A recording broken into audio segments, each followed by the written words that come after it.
በስመ አብ ወወልድ ወመንፈስ ቅዱስ አሐዱ አምላክ አሜን። ቸሩ መድኃኔዓለም አምላካችን ከዚህ ሰዓት ከዚህ ዕለት ያደረሰን ቅዱስ ስሙ የተመሰገነ ይሁን። እንዴት ሰነበታችሁ? ቸሩ አምላካችን መድኃኒታችን ለአምላክነቱ እንደሚገባ እመቤታችን ወላዲተ አምላክ ቅዱስ መስቀሉ ቅዱስ ቤተ ክርስቲያኑ ያከበራቸው ቅዱሳን ሁሉ ስማቸው የከበረ የተመሰገነ ይሁን። እንኳን አደረሳችሁ ትላለች ቅድስት ቤተ ክርስቲያን።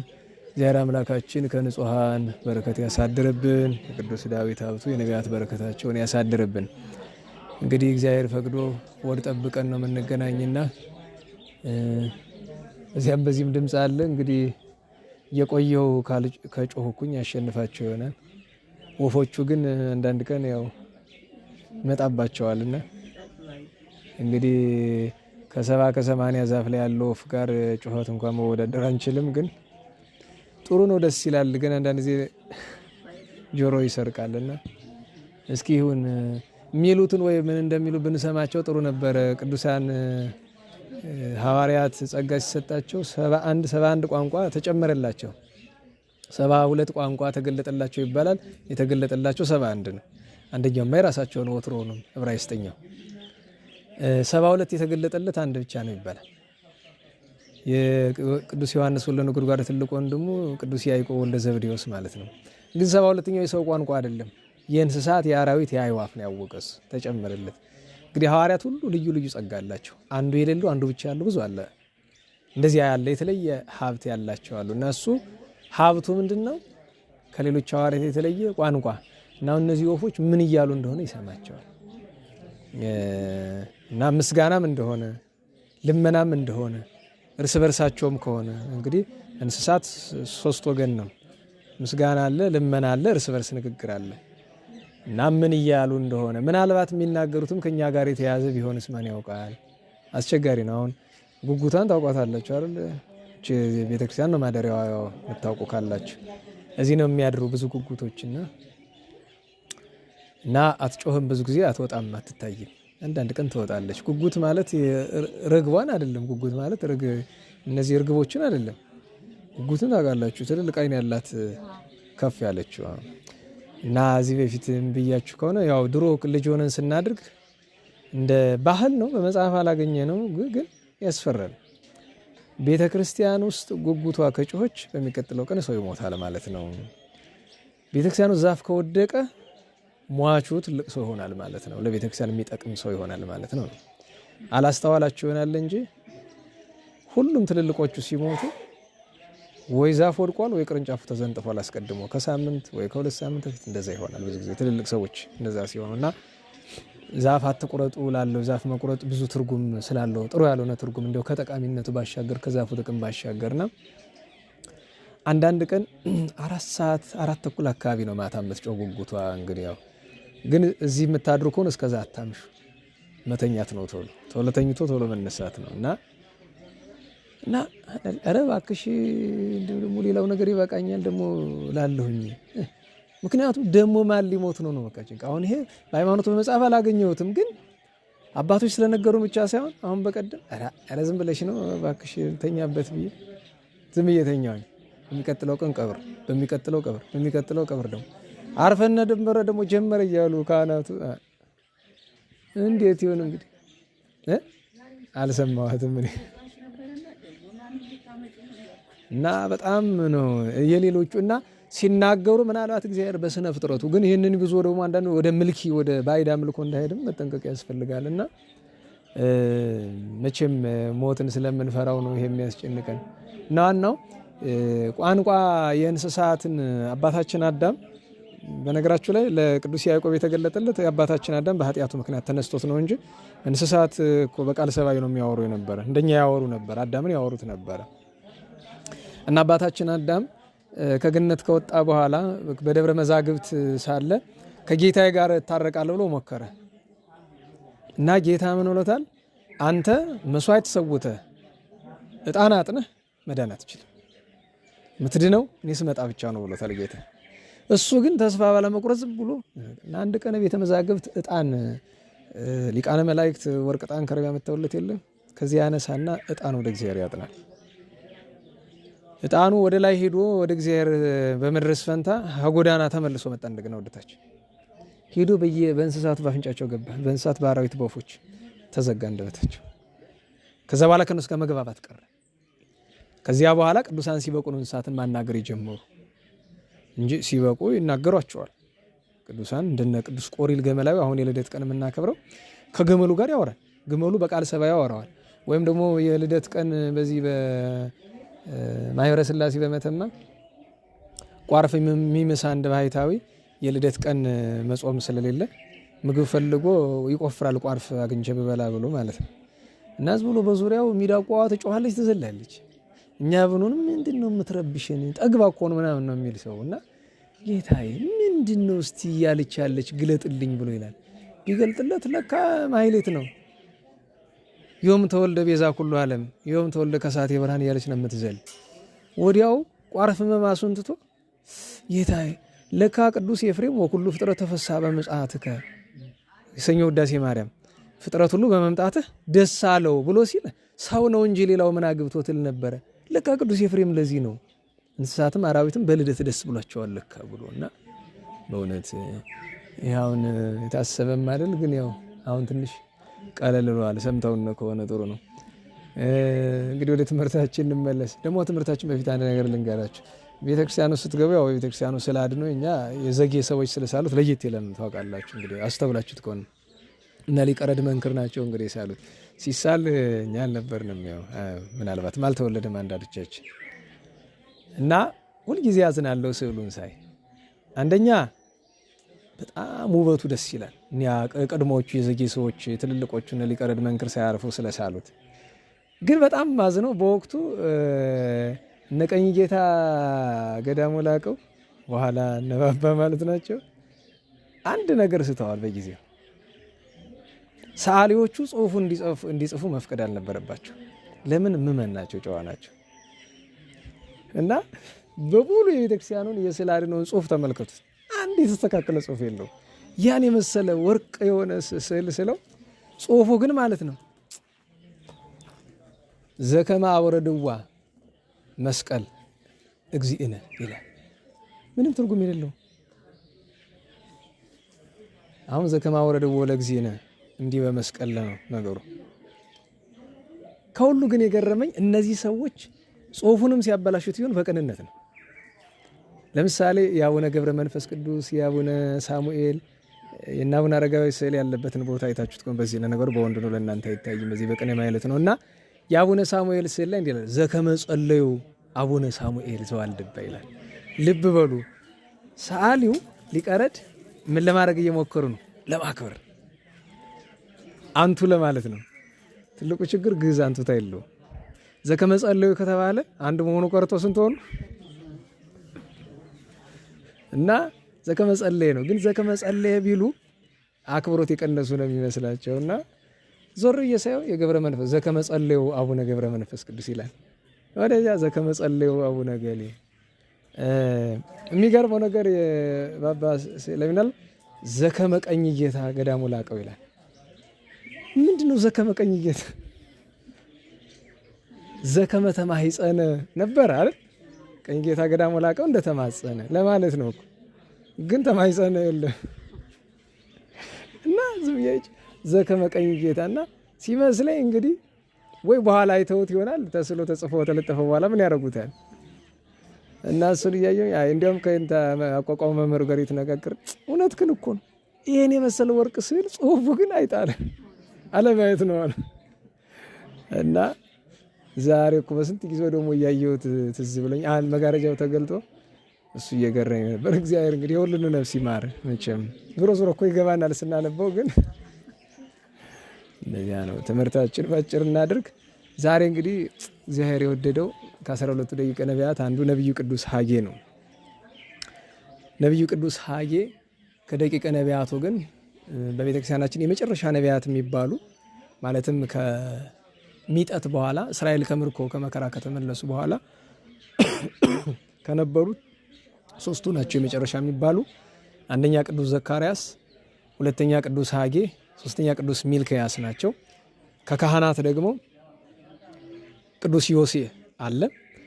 ክህነት ከትንቢት አንድ አድርገው ከያዙት ደግሞ እነዝራ ነህምያ፣ እነዝራ ሱቱኤል አሉ። ከንጉሥ ዘሩባቤል አለ።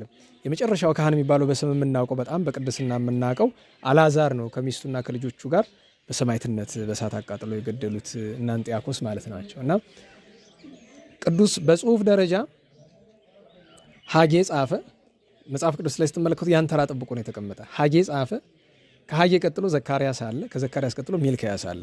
ሚልክያስ ከሁሉ በኋላ ነው። ሚልክያስ እስከ 430 ዓመተ ዓለም ቆይቷል ከክርስቶስ ልደት በፊት። ቅዱስ ሐጌ ወላጆቹ ወደ ባቢሎን ተማርከው፣ እንግዲህ የባቢሎናውያንን ታሪክ ታውቃላችሁ። እስራኤል ወደ ባቢሎን ተማርከው የወረዱበት ታሪክ አለ። እሱም ጌታችን እግዚአብሔር እስራኤልን ከግብፅ አወጣ። 40 ዘመን ቆዩ። ቅዱስ ሙሴና አሮን አረፉ። ኢያሱና ካሌብ ይዘው ገቡ። ከዛ በኋላ መሳፍንት እያስተዳደሯቸው 450 ዓመት ቆዩ። ሳኦል ነገሰ፣ እግዚአብሔር ጋር ተጣላ። ቅዱስ ዳዊት ተተካ። በቅዱስ ዳዊት ሰሎሞን እያለ ከሰሎሞንና ሲደርስ ወደ ሁለት ተከፈሉ። ሰሎሞን እግዚአብሔርን ሲበድል እስራኤል ወደ ሁለት ተከፈሉ። በሰማሪያና በኢየሩሳሌሙ ነው፣ ወይም በሰሜኑ ኢየሩሳሌምና በደቡብ ኢየሩሳሌሙ ነው ማለት ነው። ከዚያ ጣዖት እንግዲህ ከቅዱስ ሰሎሞን በኋላ እግዚአብሔርን የሚያመልኩ ነገስታት በጣም በጣት የሚቆጠሩ ናቸው። እነ ሕዝቅያስ፣ እነ ኢዮስያስ የመሳሰሉት ብቻ ናቸው። በኋላ እነ ዘሩባቤልም አሉ እና በአስሩም ነገድ በሁለቱም ነገድ ያሉት ጣዖት እያመለኩ እግዚአብሔርን እየበደሉ ስርዓት እየጣሱ አስቸገሩ። የሚያመልኩት ጣዖት ቢቸግራቸው የናሱን እባብ እስከ ማምለክ ደርሰዋል። ደግሞ የናስ እባብ አለ አይደል ሙሴ በምድረ በዳ የሰቀለው እና እግዚአብሔር በአባቶቻቸው አድሮ ያደረገላቸው ነገር እንዲያስቡ ተብሎ እዚያው አገልግሎት ቦታ ደብተራ ኦሪቱ ላይ ተቀምጦ ይኖር ነበር። የናሱ እባብ ማለት ነው። አባቶቻቸው እኮ እግዚአብሔርን ቢበድሉ ነዘረ እባብ ወጥቶ አጠፋቸው። ኋላ እንዲያደርጉ በዚህ ምክንያት አዳናቸው ለማለት ነው። እነሱ ግን እሱን ራሱ እግዚአብሔርን ትተው አምላክ ብሎ እባቡን አመለኩት። የናሱን እባብ እሱን ሕዝቅያስ ሰብሮታል፣ አጥፍቶታል። የሚመለክ ከሆነማ ብሎ እንዲያ እያሉ ሲሄዱ ነቢያቱን አስነስቶ እግዚአብሔር ተው ባካችሁ፣ ትማረካላችሁ፣ ትጠፋላችሁ ቢል የሚሰማጣ።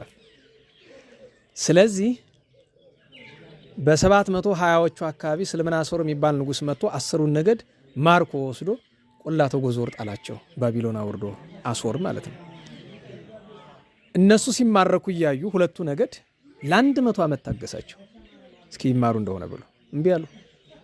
ስለዚህ እነዚያኞቹ በ722 አካባቢ ተማርከው እነዚህኞቹ በ590ዎቹና በ580ዎቹ ውስጥ ናቡከደነጾር መጥቶ ንጉሱ አይኑን አውጥቶ እየጎተተ አውርዶ ባቄላ አስፈጭቶ እንደዛ አድርጎ ልቡ ፈሱ ነው አንዱ የሞተ። 70 ዘመን ቅዱስ ኤርምያስ እንደተናገረ እነ ኢሳይያስ እንደተናገሩ ቅዱስ ዳዊትም አስቀድሞ እንደተናገረው 70 ዘመን ባሪያ ሆኖ ተቀጠቀጡ፣ ተገዙ። የት? በፋርስ፣ በባቢሎን፣ በሜዶን አካባቢ ማለት ነው። ይህን ሁሉ መከራ ሲቀበሉ እኩሎቹ አለቁ፣ እኩሎቹ ተጸጸቱ። በዚያ እንግዲህ ለምሳሌ ትናንት ቅዱስ ገብርኤል 3 ደቂቃን አዳነን ላለናል። እዚያው ነው 70 ዘመን መከራ ሲቀበሉ በነበረበት ዘመን። ዳንኤል የነበረ የት ነው? እዚያው። ሕዝቅኤል የት ነው የነበረ? እዚያው። ኤርምያስ የት ነው የነበረ? እዚያው። ዘካርያስ የት ነው የነበረ? እዚያው። ሐጌ የት ነው የነበረ? እዚያው። ዘሩባቤል የት ነው የነበረ? እነዚህ ሁሉ ቅዱሳን እዚያ ነው። እግዚአብሔር ደጎቹን ከክፎቹ ጋር አብሮ ያስማርካቸዋል።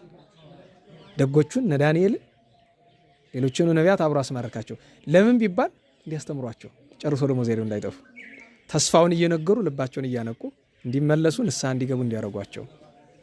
ሁለተኛ መሳፍንቱ ነው እንዲገዟቸው። እንዲያሉ ኑረው ዘመኑ ደረሰና ቂሮስና ዳሪዮስ እስራኤላውያን ወደ መነበሪያው ርስታቸው እንዲመለሱ ፈቀዱ። 3 ዙር ነው የተመለሱ። ዕዝራ ሱቱኤል ይዟቸው ይወጣል፣ ዘሩባቤል ይዟቸው ይወጣል፣ ኤርምያስ ይዟቸው ይወጣል። አሁን ከመውጣታቸው በፊት የሐጌ ነገር የሚጀምረው እዚህ ላይ ነው። ሐጌ እዚያ ነው የተወለደ፣ ባቢሎን ነው ብዙዎቹ የተወለዱ እዚያው ነው የተወለደ። ሐጌ እዚያ አድጎ እንግዲህ እዚያው ተወልዶ እንኳን 70 ዓመት ሲቆይ እድሜውን መገመት ትችላላችሁ። ከዚያ ከመውጣታቸው ፊት አንድ ነገር አለው። ጌታ ሆይ ብለው ስለተሳሉ ወደ ሀገር፣ ወደ ርስት፣ ወደ ኢየሩሳሌም ማርና ወተት ወደምታፈሰው መሬታችን ብትመልሰን ቤት እንስራ፣ ዘር እንዝራ አንልም። መጀመሪያ አንተን መመስገኛ ቤተ መቅደስ እንሰራለን አሉ። ስለት ገቡ። ጌታዬን ቃላቸውን ሰምቶ ቅድም በነገርኳችሁ በ3 ቅዱሳን ይዟቸው መጣ። ከዛ ምን አሉ? አይ ከየት አድረን ምን በልተን የእግዚአብሔርን ቤት እንሰራለን? መጀመሪያ ቤት እንስራ፣ ዘር እንዝራ አንልም ብለዋል። የት እየኖርነ ምን እየበላን ነው የምንሰራው? ስለዚህ መጀመሪያ የራሳችንን ቤት እንስራ፣ ዘር እንዝራለን። 1 ዓመት ዘርዘሩ።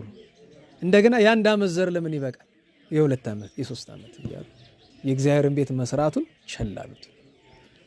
ያን ጊዜ ታላላቅ ቅዱሳን እነ ዕዝራ ነህምያ፣ እነ ዕዝራ ሱቱኤል፣ ቅዱስ ኤርምያስ፣ ቅዱስ ዕንባቆም፣ ቅዱስ ሐጌ፣ እነ ቅዱስ ሚልክያስ፣ እነ ቅዱስ ዘካርያስ፣ እነ ቅዱስ ዮሴ ወልደ ኢዮሴዴቅ እነዚህ ሁሉ በዛ ዘመን አብሮ የነበሩ ናቸው።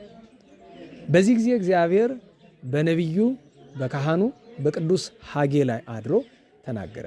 ዛሬ ይሄ ጥቅስ በእኛ ቤተክርስቲያን መቀለጃ ሆኗል። ርዕሳችንም እሱ ራሱ ነው። ከሙሉ ጥቅስ ውስጥ አንዷን ኃይለ ቃል ብቻ ነው የምንወስደው። ትንቢተ ሐጌ ምዕራፍ 1 ቁጥር 8 ላይ እርጉ ደብረ ወግዝሙ እፀወ ወህንጹ ቤተ፣ ወደ ተራራ ውጡ፣ ዛፉንም ቁረጡ፣ ቤቴንም ስሩ። ከዚህ ቀጥሎ ያለው ነው አይደለም? እናንተ በተጌጠ ቤቶቻችሁ ተቀምጣችሁ የእግዚአብሔር ቤት ፈርሶ የሚለው ተግሳጽ ያለው። አዎ፣ አንዳንድ ተግሳጾች ቦታ አላቸው፣ ትርጉም አላቸው፣ ምስጢር አላቸው። አሁን ልብ በሉ፣ ርዕሳችን እርጉ ደብረ ነው፣ ወደ ተራራ ውጡ ነው። እሱን ወደ ተራራ ውጡን ማጠቃለያ እንመለስበታለን። ግን እኔ አሁን ይህንን የምነግራችሁ አንደኛ እናንተ እግዚአብሔር በሰጣችሁ መጠን ልባምናችሁ ብዬ ስለማምን ለራሳችሁ ትይዙታላችሁ፣ በቀሪው ታዝኖበታላችሁ ብዬ ነው።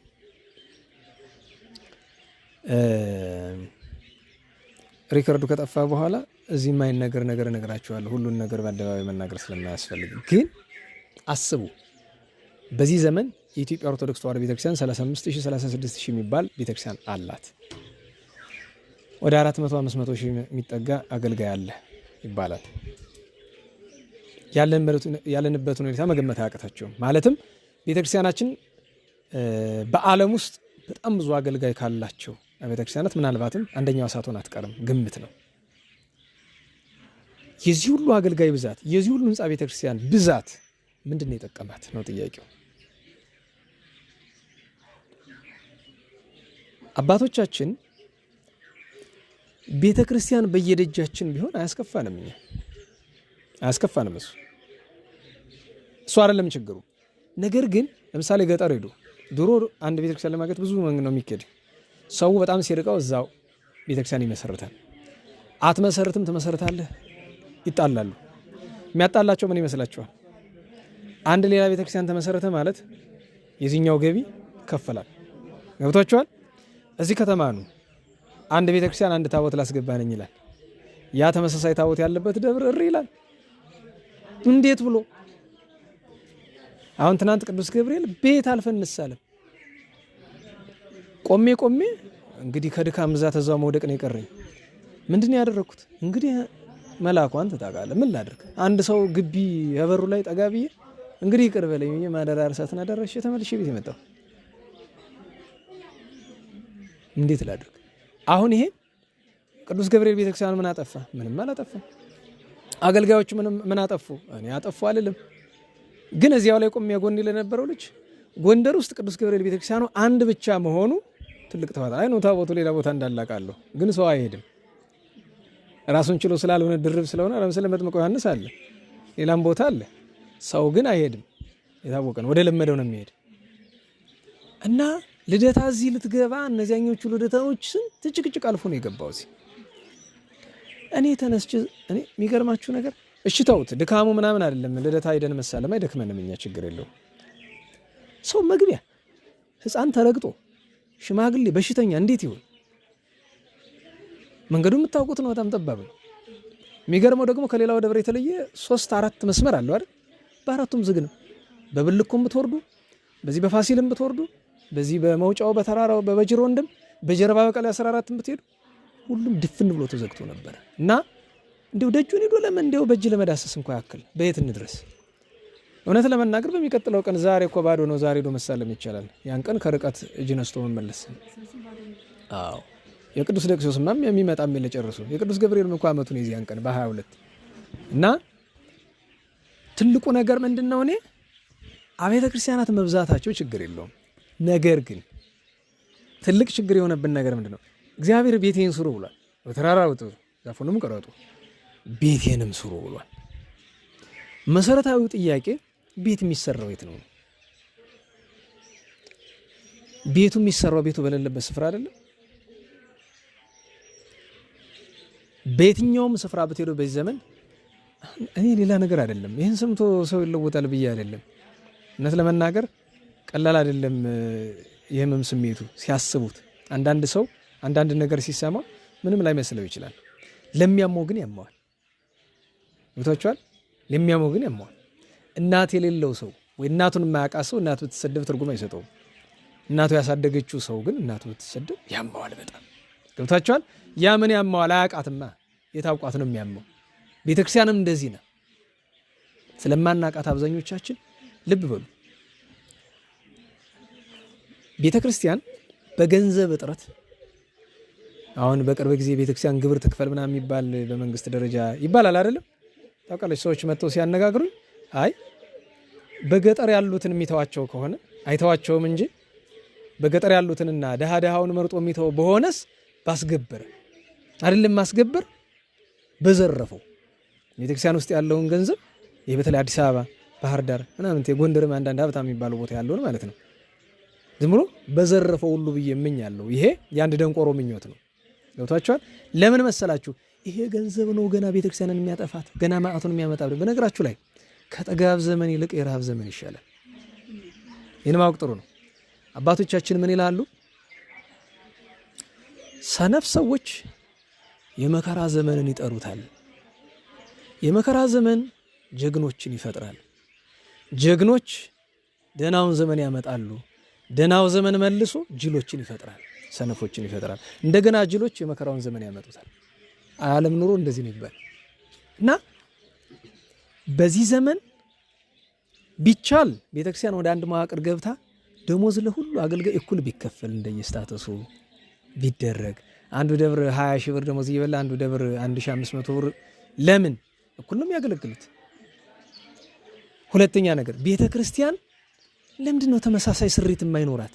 አሁን ለምሳሌ 3 አይነት ስሪት አለን ይባላል። ጥንቱን ቤተክርስቲያን ስሪቱ አንድ ነው። 3 የሚባለው ምክንያት ምንድን ነው? አንድ ቤተክርስቲያን ክብ ናት ተብሎ ስትሰራ ክብ የሆነች 3 ክፍል ያላት ታወቀ እኮ ነው። ደብተራ ኦሪትም 3 ክፍል ነው ያላት። ጌታ መጀመሪያ ለሐዋርያት የሰራላቸው ቤተክርስቲያንም 3 ክፍል ነው ያላት። ገነትም 3 ክፍል ነው ያላት። በሰማይ ያለችው መቅደስም 3 ክፍል ነው ያላት። ከዛ ምን የሚል መጣ? ዋሻ። እሱ የመጨነቅ ነው። ምክንያቱም ዋሻ ሲፈለፍሉ ክብ ምናምን ሊያደርጉት አይችሉም። እሱ ልዩ ጉዳይ ነው። ከዛ ደግሞ ምን የሚባል መጣ? ደግሞ ይሄ ሞላላው ቅርጽ የምኩራብ ቅርጽ የሚባለው እንደ ደብረ ብርሃን ሥላሴ። በነገራችሁ ላይ ደብረ ብርሃን ሲሰራ እንደዚህ ሞላላ አይደለም፣ ክብ ነው። ወይም ደግሞ ክብ የሚመስል ማዕዘን ያለው ይሄ ፈርሶ እንደገና ድጋሚ ሲሰራ ነው እንደዚህ ሆነው እና በእውነቱ አሰራር ወጥ አሰራር የለም። አንዱ ወስዶ ከጴንጤው አንዱ ከካቶሊኩ ኮፒ እያደረገ እያመጣ ይሰራል። እኔ ከሱ በላይ የሚያስጨንቀኝ ምን እንደሆነ ታውቃላችሁ? አንድ ቤተክርስቲያን ለመስራት በጣም ከፍ ሲል 300-400 ሚሊዮን ብር ይወጣል። ዝቅ ሲል 40-30 ሚሊዮን ብር ይወጣል። ዓላማው ምንድን ነው? አሁን በየቦታው ውስጥ ሄዶ ለምሳሌ ደብረ ምጥማቅ እየተሰራች ነው አይደለም? ሩፋኤል ተሰርቷል አይደል? ቅዱስ ሩፋኤል ሲያምር ድሮ ያስጠላ ነበር እንዴ? ድንቆሮ ብዛቱ ለምን መሰላችሁ?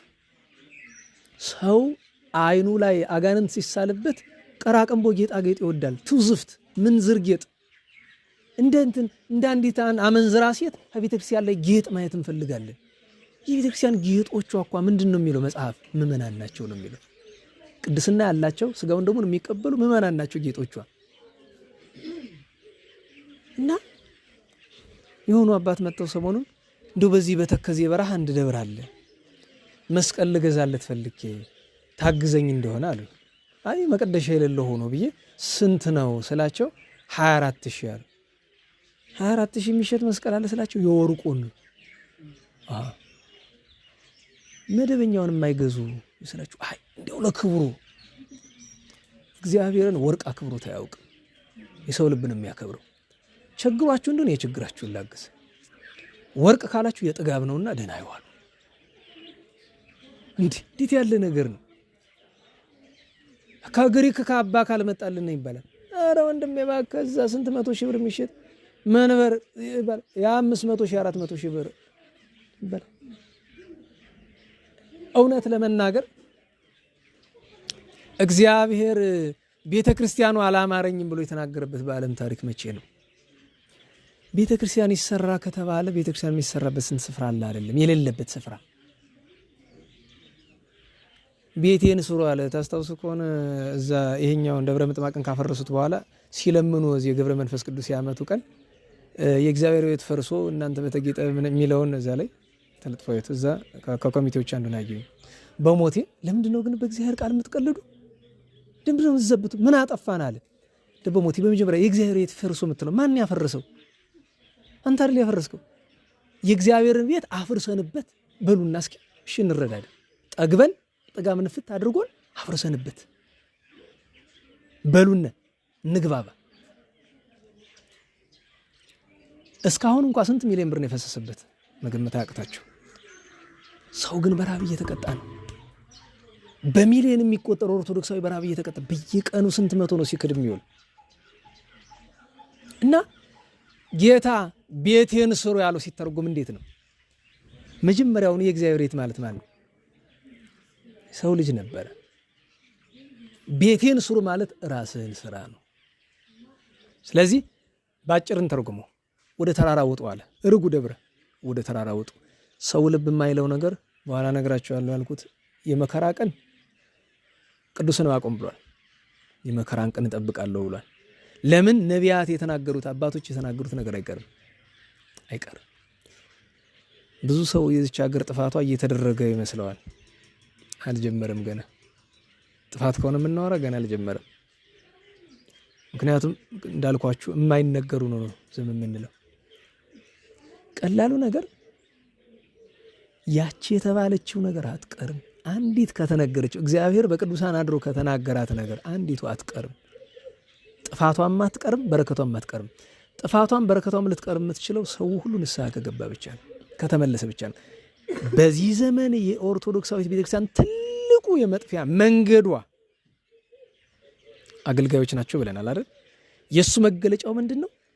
እኩሉ ለራሱ በልቶ መጣያ ሲያጣ ቤተክርስቲያኑን አፍርሰን ካልሰራን ሁሉ ስፍራ። በነገራችሁ ላይ እቺ ቤተክርስቲያን በድንኳን ምትሆን ምን ይጎልባታል? ምን በዓለም የመጀመሪያዋ ደብተራ ኦሪት እግዚአብሔር ለሙሴ ከሰጠው ጀምሮ ሶሎሞን መቅደስ ከሚሰራላት ድረስ ለድፍን 500 ዓመት እኮ በድንኳን የኖረችው። ደሞ እኮ ቤተ እግዚአብሔርን መስራት ይፈላል። አሁን ለምሳሌ ቤቴን ስሩ ብሏል አይደል? ፈቃደ እግዚአብሔር መጠየቅም ጥሩ ነው እኮ። ለምሳሌ ቅዱስ ዳዊት ከሱ በላይ ማን አለ? ቤትህን ልስራ ብሎ ሱባኤ ገባ። መጀመሪያ ሲያዝን ያያዋል። አስባችሁታል? በዓለም አንደኛው በዘመኑ የተፈራ ንጉስ፣ ወርቅ ብር በእግሩ የሚረግጥ ንጉስ ከቤቱ ያለቅሳል። እና ነብዩ ናታን መጥቶ ምን ነው የእስራኤል ንጉስ ሆይ ሺህ ዓመት ያንግስ ምን ገጠመ ብሎ አለው። ምን መጣ ደግሞ የሚያለቅስ ብሏል። አይ እኔ በተጌጤ ቤት በዝግባ በተሰራ ቤት ተቀምጫለሁ፣ ታቦተ ጽዮን ግን በደብተራ ኦሪት በድንኳን ተቀምጣለች። እኔ ያላዘንኩ ማን ይዘን አለው። እንዴ ንጉስ ሆይ ጠላት ጠፍቶልሃል፣ ሀብት ሞልቷል፣ ለምን አትሰራም ብሏል። አይ የዋህነ ለካ ነብይ እግዚአብሔር ሳይፈቅድ እንዴት ብሎ ይሆናል አለው። አሃ ጥሩ ብለሃል፣ ሱባኤ እንግባለ። ሱባኤ ገቡ። አስቡት ዳዊትን ያክል ሰው እግዚአብሔር ምንድን ነው የመለሰለት? አኮ አንተ ዘተነድቅ ሊተ ቤተ፣ አንተ የኔን ቤት አትሰራም፣ አልፈልግም። እግዚአብሔር አልፈልግም ይላል እኮ። ቅዱስ ዳዊትን ያክል በዓለም የመጨረሻው ቅዱስ ንጉስ እግዚአብሔር አትሰራልኝም ካለ በዚህ ዘመን ማንን ነው የሚፈቅድለት እግዚአብሔር? ደብረ ምጥማቅን ከማፍረሳቸው በፊት አበው መጥተው እንዳታፈርሱት እግዚአብሔር እንድታፈርሱት አይፈልግም አላሉ? አልነገሯቸውም? ለነሱ ቢነግሩም የማይሰሙማ ለምን ይደክማሉ? ለሚናገሩት ነው ተናግረው የሚሄዱት። ያፈረሱትን ሁሉ እያንዳንዳቸው በጊዜያቸው እጃቸውን ያገኛሉ የሚል ተነግሯል። አዝናለሁ። ሁላችንም ለኃጢአታችን የእጃችን ማግኘታችን አይቀርም። ቤቷን ያፈረሱ በምዕመናን ገንዘብ የሚቀልዱ ገብርኤሎችም እኮ ይለምናሉ። ታውቃላችሁ? ጎንደር ከተማ ውስጥ ቅዱስ ገብርኤል አይደል ሀብታም ከሚባሉት አንዱ፣ በጎንደር መለኪያ ነው ሀብታም አይደል? ይለምናሉ። ማይለምንበት ደብር የለም። ውርደት አይፈሩ፣ ሀፍረት የለ። እኔ በነገራችሁ ላይ ገንዘብ ከፈልጋችሁ እኮ መለመን አያስፈልጋችሁ። ገንዘብ እንዴት እንደሚገኝ የማይጠይቁኝ ነው። ሌላ ጽድቅ የለኝም። ገንዘብ እንዴት እንደሚገኝ ግን አውቃለሁ። ምንም ወንጀል ሳይሰራ ምንም ሳይደረግ ንጹሕ እግዚአብሔር የሚወደው ገንዘብ እንዴት እንደሚዘንብ እኮ ማሳየት ይቻላል። የእኛ ማህበር እኮ ከበቂ በላይ ምስክር ነው። የጎንደር ከተማ አድባራት ተሰብስበው በአመት የሚሰበስቡትን እኔ ከፈለኩ በ6 ወር አልሰበስበው ደግሞ ትምክህት ይመስላል። መድኃኒዓለም ይማረኝ። ግን ገንዘብ ነው ችግሩ። እኔ ቤተክርስቲያን እና ትልቁ ነገር ወደ ተራራ ውጡ ብሎ ሲናገር ሰዎቹን ነው መጀመሪያ ወደ ተራራ ውጡ ያላቸው። ወደ ተራራ ውጡ። አሁን ወደ ተራራ ውጡ። ተራራ ምንድን ነው? ቢያንስ እነዚህን ነገሮች እንመልከት። አንደኛ ጌታችን ኢየሱስ ክርስቶስ በቅዱስ ማቴዎስ ወንጌል ምዕራፍ 24 ቁጥር 16 ላይ ምንድን ነው ያለን? በመከራው ቀን ሐሳዊ መሲህ በመጣ ጊዜ፣ መቼም የሐሳዊ መሲህ ዘመን ቅርብ እንደሆነ ታውቃላችሁ። መቼስ ምንድን ነው የቀረን? ተወልዷል እያሉ የሚያስወሩም አሉ። እኛ ይወለድ እሱ አይደለም ችግራችን። እኛ በዛ ዘመን የሚመጣውን መከራ አለበል። ምክንያቱም የተመረጡትን እስኪያሰት ድረስ ኃይል ካለው እኛ ለመመረጥ ማንበቃ ሰዎች እንዴት ነው የምንሆነው? በዚያ ዘመን ከመከራው ብዛት የተነሳ ተብሎ ጌታ በፍጡር አንደበት አይደለም በፈጣሪ አንደበት ያሁሉ የተዘረዘረ መከራ ሲደርስ ማን ነው ከመካከላችን የሚተርፍ? በነገራችሁ ላይ የሐሳዊ መሲህ ዘመን ከዘመነ ዲዮቅልጥያኖስ ከዘመነ ሰማዕታት ከዛ የግፍ ዘመን በምንድን ነው የሚከፋ ቢሉ ከመገለጫዎቹ አንዱ በጣዖት ዘመን በነ ዲዮቅልጥያኖስ ክጃለሁ ካለ አንድ ሰው በቃ ይተርፋል። በሐሳዊ መሲህ ዘመን ግን ክጃለሁ በማለት አይተርፍም። ሌላ ክርስቲያን ማረድ ግዴታው ነው። ያን ማድረጉ ነው። ወንድሙን እህቱን ሌላውን ክርስቲያን ወንድሙን ካልገደለ ከካዳ ይቆጠር። ለነገሩ አሁንም ድረስ የሚያርድ ብዙ ሰው ስላለ ለአንዳንዱስ የሚጨንቀው አይመስለኝም ይሄ ራሱ። እና ጌታ በዛ ወራት ምንድን ነው ያለ? በይሁዳ ያሉ ወዴት ይሄዱ ነው ያለ? ወደ ተራራ ይሽሹ ብሏል። አሁን ቢቻልን በዚህ ዘመን ሰው የሚሸሽባቸውን ተራራዎች ቢያውቃቸው ጥሩ ነበር። አንድ ጊዜ ቆዩ፣ ይሄን ላቆመውና እንግዲህ እንቀጥል ካቆምንበትና መሰረታዊው ነገር ሰው መሸሻውን ተራራ ቢያውቅ ጥሩ ነው። ባጭር ተራራ ተብሎ በቤተ ክርስቲያን ትርጉም የተሰጣቸው አሉ። በዋነኝነት ተራራ የሚባሉ አንደኛ ራሷ ቤተ ክርስቲያን ናት። ወደ ቤተ ክርስቲያን ሽሹ ነው፣ ወደ ቤተ ክርስቲያን ሂዱ ነው፣ ወደ ቤተ ክርስቲያን ውጡ ነው የሚለው። በነገራችን ላይ እርጉ ደብረ ነው፣ ወደ ቤተ ክርስቲያን ወደ ተራራ ውጡ ነው የሚለው። ተራራ የተባለች ቤተ ክርስቲያን ስለሆነ ቤተ ክርስቲያን በኋላ እኛን አላስጠጋም ከማለቷ በፊት መጠጋት በሚቻልበት ጊዜ ወደ እርሷ መግባት በሚቻልበት ጊዜ እንግባ ነው። እርጉ ደብረ ወደ ተራራ ውጡ። ወደ ተራራ ወጥቶ ደግሞ ግዝሙ ጸወ ደግሞ አለ። እንጨቶቹን ዛፎቹን ቆረጡ አለ። ለጥሩም ይተረጉማል፣ ለመጥፎም ይተረጉማል። ለኛ ግን የምንወስደው ትርጉም ዛፍ የተባለ በአሉታዊ ትርጉም ተመልክተ ነው። በቤተ ክርስቲያን ውስጥ በአገልግሎትና በአገልጋዮች ውስጥ የተተከለ ብዙ የክፋት ዛፍ አለ። ጥንቆላው፣ ዘረኝነቱ፣ ሙስናው፣ አመንዘራነቱ ታውቃላችሁ። ከሴት ጋር ተኝቶ የሚያድር ከሚስቱ አይደለም ከሌላ ቦታ ያውም መነኩሴ ነኝ እንትን ብሎ ተነስቶ መጥቶ ቤተክርስቲያን ደፍሮ ገብቶ የሚቀድሳለ። ጫማውን እዚህ ቤተ መቅደስ የሚገባለ። ቤተክርስቲያን ላይ ምን ያልተተከለ ነገር አለ? እስኪ በነገራችሁ ላይ ዓለም ላይ ካለ ክፋት ቤተክርስቲያን ያልገባ ምንድን ነው? ግብረ ሰዶማዊነት ሳይቀር የገባባቸው ቦታዎች በውጭ ሀገር እንዳሉ ታውቃላችሁ አይደል? እንደዚያ ሆኖ መቅደስ የሚገቡ ሰዎችን እያዩ አድራጊዎቹ አይደሉ፣ እነሱማ ሰይጣን ወርሷቸው እያዩ ዝም የሚሉ አገልጋዮች አሉ እያወቁ። እና ዘረኝነት ሲባል ታውቃላችሁ እዚህ እኛ የምንኖርበት ከተማ ውስጥ እንኳን ሰሜንና ደቡብ ጎንደር የሚባል ጠብ አታውቁም? ሰሜን ከሚባለው ጎንደር ወገራ፣ በለሳ፣ ደንቢያ የሚባል ነገር አታውቁም? ትግራይ ብትሄዱ ከዛው ከትግራይ አድዋ፣ ሽሬ፣ መቀሌ፣ እንደርታ ምናምን የሚባል አታውቁም? ጎጃም ብትሄዱ ያለውን ክፍፍል አታውቁም? ወሎ፣ አዲስ አበባ፣ ሸዋ ብትወርዱ ዘረኝነት በዚህ ዘመን ቤተክርስቲያን ውስጥ ያለውን ያክል የት አለ? ኦነግ ምናምን ህወሓት ወያኔ ምናምን ይላል ሰው። ከዛ የሚከፋ ሰው አይደል ቤታችን ውስጥ ያለ። ለዚያ ነው ወግዝሙ ጸወ ኡረጡ። እነዚህ ነገሮች ካልተቆረጡ ነው ቤተክርስቲያን የምትጠፋ፣ ሀገር የሚጠፋው። ወግዝሙ ጸዋለ ወህንጹ ቤተ ነው በቃ። ከዛ በኋላ ቤቴን ስሩልኝ ማለት እናንተ ተሰሩልኝ ነው በቃ። ምክንያቱም ተራራ የተባለች ቤተክርስቲያን ናት ብለናል፣ መሸሻ ስለሆነች። ሁለተኛው ተራራ የተባለች መጠጊያ መሸሻ ወደ ተራራ ውጡም እመቤታችን ናት። ሁለተኛዋ ተራራ ግን ተራራ የሚባሉ አንደኛው ከዚህ ከእመቤታችንና ከቤተክርስቲያን ቀጥሎ ተራራ የተባለች ፍቅር ናት ይላሉ አባቶቻችን። ሰው ዘረኝነትን፣ ዘማነትን፣ ገንዘብ ወዳጅነትን፣ ሲሞናዊነትን ካልተወ በቀር ፍቅር ሊኖረው አይችልም። ሰው አመንዘራው ነው እንዴት ሰው ወዳጅ ሊሆን ይችላል? ሰው ሌባው ነው ዘረኛው ነው እንዴት ሊሆን ይችላል? በነገራችሁ ላይ ሽፍታው ነው ነፍሰ ገዳዩ ልጄን እወዳለሁ ሚስቴን እወዳለሁ ይላል አይደል? ፍቅር ነው ይሄ እንዴት ብሎ እና አባቶቻችን ተራራ የተባለች ፍቅር ናት። በነገራችሁ ላይ ተራራን በወንጌል ሲተረጉማት ምንድን ነው የሚላት? ተራራ ሲወጧት ታጽራለች፣ ታገራለች፣ ከባድ ናት፣ ታደክማለች፣ ጉልበት ታደክማለች። ከወጡ በኋላ ግን አንድ ጠላት እንዳያገኝ ምሽግ ትሆናለች። ሁለት ከተራራ ያለ ሰው ሁሉ ይታየዋል፣ ምስጢር ይገለጥለታል፣ እግዚአብሔር ጋር ይገናኛል።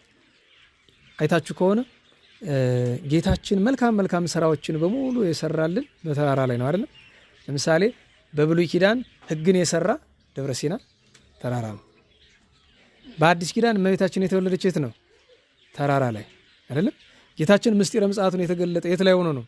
ተራራ ላይ። ብርሃነ መለኮትን የገለጠ የት ሆኖ ነው? ተራራ ላይ።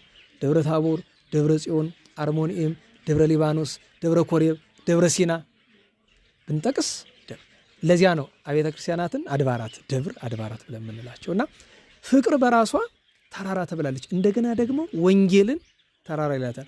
መቼም በዚህ ዘመን ታውቃላችሁ ፍቅርን መፈጸም ሲያቅተን ፍቅር የሚመስል ነገር ራሳችን ፈጠርን አይደል? ያ ነው ብሶ ሁልጊዜ እላለሁኝ ማንን ነው የምትወድ? እገሌን። አስቡት እናንተ ማንን ነው የምትወዱ ቢባሉ እገሌ የምትሉት አላችሁ። ከዛ ቁጭ ብሎ ማሰብ እኮ ይቻላል። ግን እገሌን የምወደው ምን ምክንያት ነው በሉ። የሆነ ምክንያት ከመጣላችሁ እሱ ፍቅር አይደለም። በምክንያትማ ማንም አይወዳለ። ሂትለርም እኮ በምክንያት የሚወደው ሰው ነበረው አይደል? የሐሰት ነብይ እስልምናን የመሰረተው ሰውዬም እኮ ወደዋለሁ የሚለው ሰው ነበረው አይደል? አረመኔ የሚባሉ ሰዎች እኮ ምን ወደዋለሁ የሚሉት አለ። እሱ ፍቅር አይደለም ወንድሜ። ወንጌልን ተመልከቱ። በዚህ ዘመን ወንጌልን የማይሰብክ ማን አለ? ግን በዚህ ዘመን እየተሰበከ ያለ ክርስቶስ የሰራው ወንጌል ነው። እኔ አልሰማውም ከጥቂት ሊቃውንት በቀር። ለምን ቢባል ወንጌል መጀመሪያ ሳይኖራት አይሰብኳት። ሁለተኛ ነገር ስትነገር ነቅ ሳይፈጠር እንዳለች እንደወረደች ነው የምትነገር። ገብቷችኋል? ጠላቶቻችሁን ውደዱ ከሚለው ሕግ በላይ ከባድ የለም አይደል? ከባድ እንበለ ከተባለ ስለሚከብድ ዝም ልበለው? መነገር አለበት፣ ግድ ነው። እና ወደ ተራራ ውጡ ማለት ኧረ እባካችሁ ወደ ወንጌል እደጉ ነው።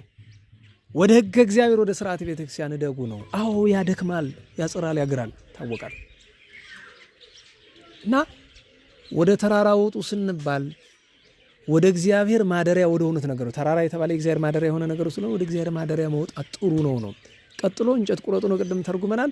ቤት ስሩልኝ አለ፣ እናንተ ተሰሩልኝ ነው ብለን ተርጉመናል። እሱ እና እችን ማስታወሻ ለመስጠት ነው። እና ነቢዩ ቅዱስ ሐጌ እስራኤላውያንን ገስጿቸው ልብ አድርገው 46 ዓመት በኋላም 3 ዓመት አስቆመዋቸው ስለነበር 49 ዓመት የወሰደ ቤተ መቅደስ ሰሩ። እሱም አልቀረም፣ ያው በጊዜው ፈርሷል እሱም። ምክንያቱም ያ ቤተ መቅደስ እንዲፈርስ ያደረገ ማን ነው? ራሱ ጌታ ነው። ልብ በሉ። መጀመሪያ ሰሎሞን የሰራት ቤተ መቅደስ የፈረሰችው በማን ፈቃድ ነው? በእግዚአብሔር። አልሰሙት አለ አይደል? ጠላት አመጣ፣ አፈረሰ፣ እነሱም ተማረኩ። እንደገና ጌታ ወረደ፣ ተወለደ፣ አስተማረ፣ ሰቀሉት። ጌታ ምንድን ያለ በማቴዎስ ወንጌል ምዕራፍ 24 ቁጥር 2 ላይ ቤተ መቅደሱ ድንጋይ በድንጋይ ላይ ሳይፈርስ አይቀርም ብሏቸዋል። ጥጦስ መጥቶ አፍርሶታል። የሚገርማችሁ ነገር አንዳንድ ጊዜ እኮ ጌታ የቸርነት ብቻ ሳይሆን የበቀልም አምላክ ነው። ጥጦስ አስባስያኖስ ቤተ መቅደስን ሲያስፈርሰው የአይሁድን ቤተ መቅደስ ሲያስፈርሰው ከቤተ መቅደሱ ላይ አንድ ነገር አይኑ አረፈ። ደም አየ፣ የረጋ ደም ግን ከላዩ ይፈላል ደሙ እና ከዚያ ያሉ ሰዎችን ምንድነው ያላቸው? ኧረ አናውቅም። እስቲ የሚያውቅ ሰው መምጡ ተፈልጎ መጡ። ይሄ ምንድነው ሲሉት የጻድቅ ሰው ደም ነው። ማን ይባላል? ዘካርያስ ይባላል። ካህን ነው። ምንድነው? አይሁድ ናቸው ከሄሮድስ ተካሰው አሳርጀውት እዚህ የመጥምቁ ዮሐንስ አባት ማለት ነው። እና ከታረደ እንግዲህ በጣም ብዙ ዘመኑ ነው፣ ወደ 70 ዘመን እየሆነው ነው። እና ግን ደሙ ተበቃይ እስከሚመጣ ነው። እና ምን ባደርግ ይሄ ደም ይረጋል ይተዋል መፍላቱን ብሎ ቢላቸው እሱን ካስገደሉት ወገን 7 ጎልማሳ አምጥተህ ከፊቱ ላይ ማረድ አለባሉ። 7ቱን አምጥተው ቢያርዳቸው ጸጥ ቀጥ አለ። በቃ ለዚያ ነው ቅዱስ ዳዊት እግዚአብሔር መስተበቅል ገሃደ፣ እግዚአብሔር በግልጥ ነው የሚበቀል፣ ሲበቀል ደግሞ በግልጥ እና የበቀል ጊዜ እየደረሰ ስለሆነ ከበቀል ለማምለጥ መቼስ ማዘን ጥሩ ነው። ወደ ተራራ፣ ወደ ቤተክርስቲያን፣ ወደ እመቤታችን፣ ወደ ሕገ ወንጌል፣ ወደ ስርዓት፣ ወደ እውነት መውጣት፣ ክፋታችንን መቁረጥ፣ ከዚያ ደግሞ ሰውነታችንን ለእግዚአብሔር ቅድስና መስራት የተገባ ነገር ነው። ይሄው ነው እንግዲህ ቅዱስ ሀዬ እግዚአብሔርን ሲያገለግል ኑሮ በሰላም አርፎ በዚህች ዕለት ተቀብሯል። እግዚአብሔር በረከቱን ያሳድርብን። እንዲያው እንዴት አድርገው እንደሚለብሱት አላውቅም። ብሎ መንሸራተት ነው። እንደዚህ ዘመን ሰው ሌለው። እውነቴን ነው።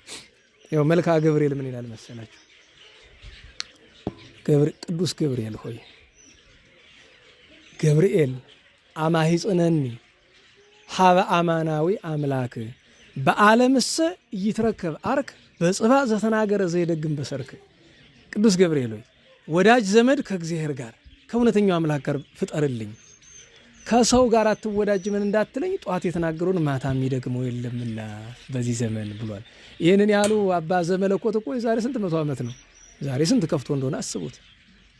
በዓለምሰ ይትረከብ አርክ በጽባ ዘተናገረ ዘይደግም በሰርክ፣ ጧት የተናገረውን ቃል የገባውን ማታ የሚፈጽም ወዳጅ አይገኝምና ብለዋል። እና እግዚአብሔር አምላካችን እንግዲህ ወዳጅ ሰው ጠፋ አንልም። እኛ ሰው ሆነን መገኘት ነው የሚሻለው። ሰዎች ሊኖሩ ይችላሉ እግዚአብሔር የወደዳቸው። የአቡነ አብየ እግዚእን አንዲት ነገር እናነሳ። እናታችን ንግሥት አውፊና ኦጋኒዮስ ማሪዎስ ዛሬ አሉ። የአቡነ አብየ እግዚእን አንድ ነገር አንስተን እንጨርሳለን፣ ሰዓት ለመጠቀም ማለት ነው። አባታችን ጻድቁ አብየ እግዚእ ከገዳማቸው ተነስቶ ለአገልግሎት ከሚወጡባቸው ስፍራዎች መካከል የቅዱሳንን ስፍራ ማየት ይወዳሉ። ብሔረ ሕያዋን ይሄዳሉ፣ ኢየሩሳሌም ይሄዳሉ፣ ግብጽ ይሄዳሉ። ኢትዮጵያ ውስጥ ያሉ ገዳማትን ለመሳለም ሲሄዱ አቡነ አብየ እግዚእ አቡነ ተክለ ሃይማኖት በነበሩበት ዘመን ነበሩ። አቡነ ተክለ ሃይማኖት ካረፉም በኋላ ነበሩ። አቡነ ተክለ ሃይማኖት ካረፉ በኋላ ደብረ ሊባኖስን ለመሳለም ብለው እኩሉን በእግራቸው ለአገልግሎት እኩሉን በደመና እየተጫኑ ደብረ ሊባኖስ ደረሱ። ደብረ ሊባኖስ ሲደርሱ ቅዳሴ ታጉሎ ደረሱ። እነዚህ ያሉ መነኮሳት እንዲያው መቁረብ ፈልገን ተሰብስበን ካህን የሚቀድስልን አጣን ብሎ ሲሉ አቡነ አብየ እግዚእ ያልባል ይመስሉ ይሰሟቸዋል። እና አንዳንዶች ሄደው አባታችን ካህን ነዎት ወይ ብሎ ይላሉ። እኩሉ ደግሞ ማለት ነው ይሄ ምን ብሎ በማቃለል ይናገሯቸዋል። ጻድቁ ግን ፈቃደ እግዚአብሔር እንደሆነ ስላወቁ ለቅዳሴ ሁሉ ነገር ተዘጋጅቷል ይሏቸዋል። አዎ አሉ። ልፍ ብለው ታጥቀው ቤተ መቅደስ ገቡ። ያን ጊዜ ክንፎ የተዘረጋ መልአክ ከሰማይ ወረደ። ሁሉን ነገር እነሱ ባዘጋጁት አይደለም ራሱ ሰማያዊ ህብስት፣ ሰማያዊ ጽዋ አወረደላቸው። ጻሕሉ፣ ፈመስቀሉ፣ ሌላው ለመስዋዕት የሚያስፈልገው ነገር በሙሉ ከታቦተ እግዚአብሔር በቀር ሁሉ ነገር ከሰማይ መልአክ እግዚአብሔር ወረደ። ይህን እንግዲህ ከውጭ ያሉት ያሉ ቀድሶ ሰውነቱ ቦግ ቦግ እያለ አቆረባቸው። አቆርቦ ከጨረሰ በኋላ ሲወጣ ማነህ አለ። ቀና ብሎ ተመለከተ። ደመና ነው አላያት። ነይ አላት። መጣች። ቃይን ሰብስቢ ሸክፊልኝ አለ። ያ ከሰማይ ወረዶ በሙሉ ተሸከፈ በደመና ላይ። አረ ስምህን በረከትህን ደግሞ በድለንሃል ይቅር በለን አለ። ስለ በደሉ እግዚአብሔር ሁላችን ይቅር ይበለን። ስሜ ከወላጆቼ አብየ እግዚእ ከገዳም እንጦንስ እባላለሁ ደህና ሆኖ ብሎ እንዳይነ ጥቅሻ መረታ አገዳሙ ሄዶ ገብቷል። እግዚአብሔር አምላክ በረከቱን ያሳድርብን። አጭር የማጠቃለያ መልእክት። ቅዱስ ዳዊት በዓሉ ደርሷልና ነገ እመቤታችን ናት። የእመቤታችን በዓል ነው። ቀጥሎ ቅዱስ ደቅስዮስም የእመቤታችን በዓል ነው። ሁለቱም ያው ግዝት በዓላት ናቸው። ረቡዕ በ23 የቅዱስ ዳዊት ዓመታዊ በዓል ነው።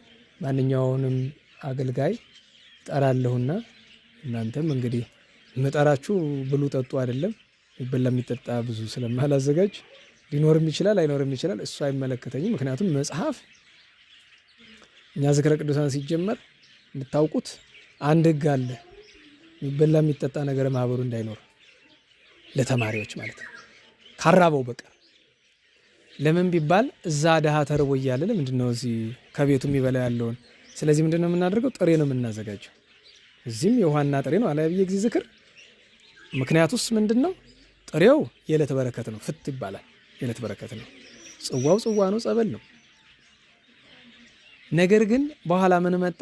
እንግዲው ከሩቅ አገር ለሚመጣ እንግዳ ሩቅ አገር የሚመጣ እንግዳውም ቢሆን ገንዘብ አለው፣ እዛ ገዝቶ ይብላ ከፈለገ።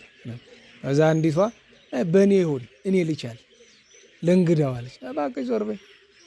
ኋላ አንድ ዓመት ላከችና ይሄ ዝም ብሎ ሳስተናግዱ አልኩ ያለው በሙሉ አመድ አደረገው። 100 ምናምን እንጀራ። ኧረ በስመ አብ! ይሄ በእውነት ዝክር አይደለም፣ ሌላ ነገር ነው። በሚቀጥለው ዓመት ልላክ አለችኝ። ላኪ ግድ የለም ስትልክ የነዳይ ይጠራል። 400 500 600 ነዳይ ይጠራል አለ። አይደርሰው 1000 ምናምን ይመጣል። 1000 ብትጠሩ 1400 ነው ይመጣል። የእሷ መጥቶ በዚያ ጭማሪ ሆነ። በቃ አሁን ጥሩ ስራ ቦታ ተገኘለት። ኋላ ደግሞ ምን ፈሊጥ አገኘኝ። ስለዚህ ጉባኤውም ዝክሩም ቤት መሆን የለበትም። ሰው ቤት ሲመጣ ነው መብላት የሚያምረው።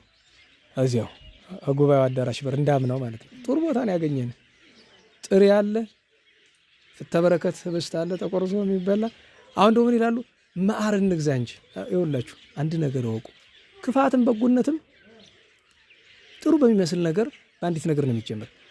የመጀመሪያው ዓመተ ላይ ስናከብር ከገዳማት እንዲያው ማር ስጡት እያሉ ነገራቸው ላይ መጣላው ነገር እስቲ ማር አድርሱለት ለሱ ውለታ እየከፈሉ መሆኑ ነው። እኔ ይገርመኛል። አንዱ ልንገራችሁ፣ ለሰው ነገር አደረጋችሁ በምላችሁ ነገር አትቀበሉ። መጀመሪያ ነገር ከኔ ያደረኩት ነገር የለም፣ ማህበሩን ያደረገላችሁ። የሰው ገንዘብ ለኔ አይደለም፣ እግዚአብሔር ነው። አልነካውም። ቁጭ ብሎ እዛው የገዳም በረከት እኮ ነው። እኔ በገዳም በረከት አሳብቤ አልበላም። ይቀመጥ ቁጭ። ከዛ ኑሮ ኋላ ሳይው አይ ይሄ ነገር ለዝክር ይሆናል ለካ፣ እስቲ የገዳም በረከት ይድረሰው ተብሎ ተበጥብጦ ተሰጠው።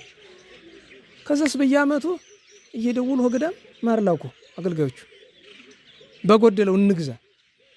አንተ ምን ትደናቆራለህ? እኔ እዚህ ነጭ ለለበሰ ሰው ማር እየበጠበጥኩ አጠጣለሁ እንዴ? ውሃ ስጠው እየቀዳ። አሁን ምን አሉ? ትንሽ የመጣ እኮ አለ ማመካኛ ናት አይደርስም ተብሎ እንዲጨምር ማለት ነው። የራሱ ጉዳይ። ውሃ አድርገህ በጥብጠን ቢሆን ስጣቸው ከፈለግ። አልገዛም።